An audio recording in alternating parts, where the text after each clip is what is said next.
magnetism چې د موږ دوه سورسز دي سره د کریشن magnetism به موږ پروډوس کو یو چې د کرنٹ ان ا وایر په یو وایر کې به کرنٹ پاس کو موږ سره magnetism پروډوس کیږي او بل چې د هغه د الکترون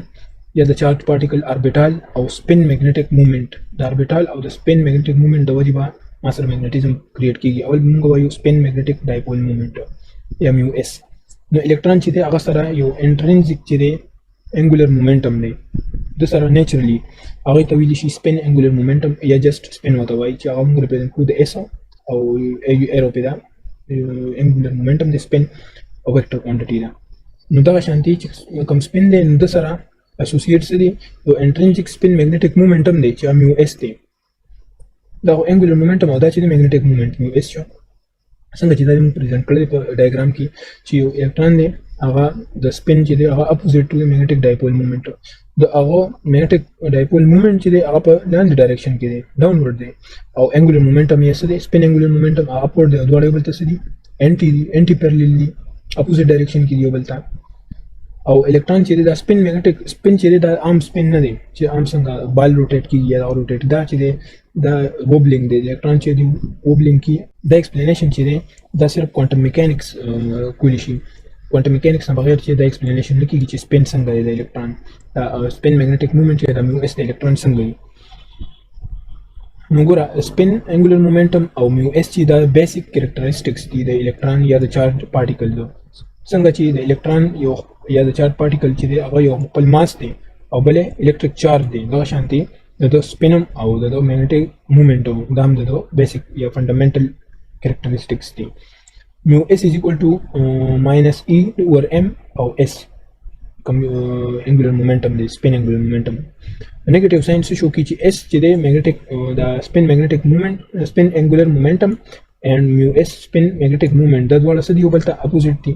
negative sign دی الکترون چې دی دا کوانټم پارټیکل دی او چې کوانټم پارټیکل دی د بچی دین په ایکسپلین کیږي په څو کوانټم کوم لاز دی رولز دی هغه باندې ایکسپلین کیږي نو د دې سپین د الکترون سپین چې الکترون خو پوینټ لایک پارټیکل دی د پوینټ لایک پارټیکل لپاره موږ سمال سایز لپاره چې دی نو کلاسیکل میکانکس کې موږ سره سو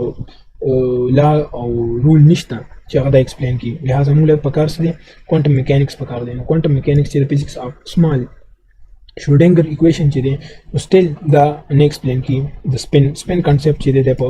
شروډینګر ایکویشن کې نشته سپین د لپاره بیا سو چې کله پال ډیراک چې هغه سپیشل تھیوري اف ریلیټیویټي او کوانټم میکانکس چې دا کمباین کړو او کوانټم فیلډ تھیوري ریلیټیویسټک کوانټم میکانکس یا کوانټم فیلډ تھیوري روبا سره په هغه کې هغه سره سولوشن دي چې کوم سای وا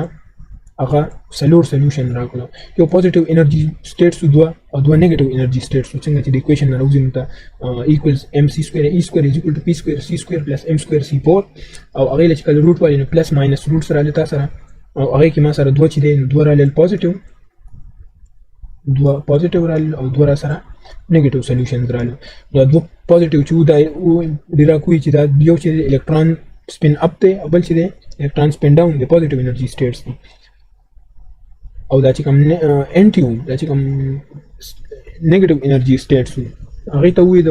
چې دا د الکترون انټي پارټیکلز دي چې